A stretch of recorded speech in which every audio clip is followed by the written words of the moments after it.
RMC, l'immanquable grande gueule, Étienne Liebig. Moi, je continue de penser que là, il y a une diabolisation de Poutine. Alors, on ne sait absolument rien, parce que alors, tout ce qu'on sait, on le sait en fait, il y a la guerre, on le sait par des voix officielles. Ce qu'on lit à côté des voix officielles correspond pas du tout à ce qu'on nous raconte, c'est-à-dire que effectivement, il y a un pays qui a voulu se libérer de l'emprise russe, très bien, ils l'ont fait. Ensuite, il y a la Crimée qui a voté, et il se trouve que les gens sont... Ça a été une prise de pouvoir par un petit groupuscule ukrainien mais tous les Ukrainiens ne suivent pas ce groupuscule, et même ce groupe, même s'il est important, c'est très très compliqué. Avoir dit d'un seul coup, tout ça a été organisé par Poutine, mais absolument pas. On sait très bien qu'après des grandes manœuvres, les gens essayent de... Ça s'est passé en Yougoslavie, ça n'avait pas été organisé par la Russie. Enfin, mais non, je ne suis pas... Je veux bien que tu défendes Poutine, mais tu dis des bêtises. Non, je dis pas des bêtises. Bien entendu que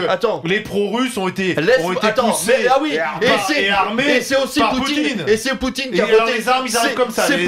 C'est Poutine qui a voté à 95% aussi dans toutes les urnes. Camille, j'ai jamais dit ça. Si. Mais tu es en train de dire qu'ils ont pris les armes comme ça naturellement. Mais absolument. Les armes, elles sont données par qui? Mais il n'y a pas eu... Je te signale que la Crimée, elle s'est pas libérée avec les armes. Là, en ce moment, ce qui se passe à Donetsk, qui a donné les armes? Parce que tu crois que les Russes, ils sont pas armés? Non, tu crois que les Ukrainiens, ils sont pas armés?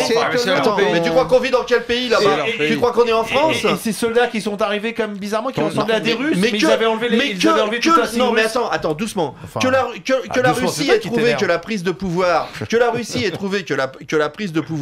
pour les séparatistes ukrainiens a été très rapide et incontrôlée. Mais je défends pas la Russie. Je dis comment l'information nous arrive ici. Tout ce que fait Poutine est une ordurerie. Et je trouve que c'est exagéré, qu'on peut garder de l'analyse. Et je rappelle que c'est un très grand pays. C'est un pays dont on peut avoir besoin, etc. Et c'est normal qu'on le reçoive. On peut critiquer Poutine et trouver que la Russie est un grand pays. C'est deux choses différentes. Olivier, on ne fait que ça. Poutine, c'est pas la Russie. Mais on ne fait que critiquer Poutine. RMC, l'immanquable grande gueule.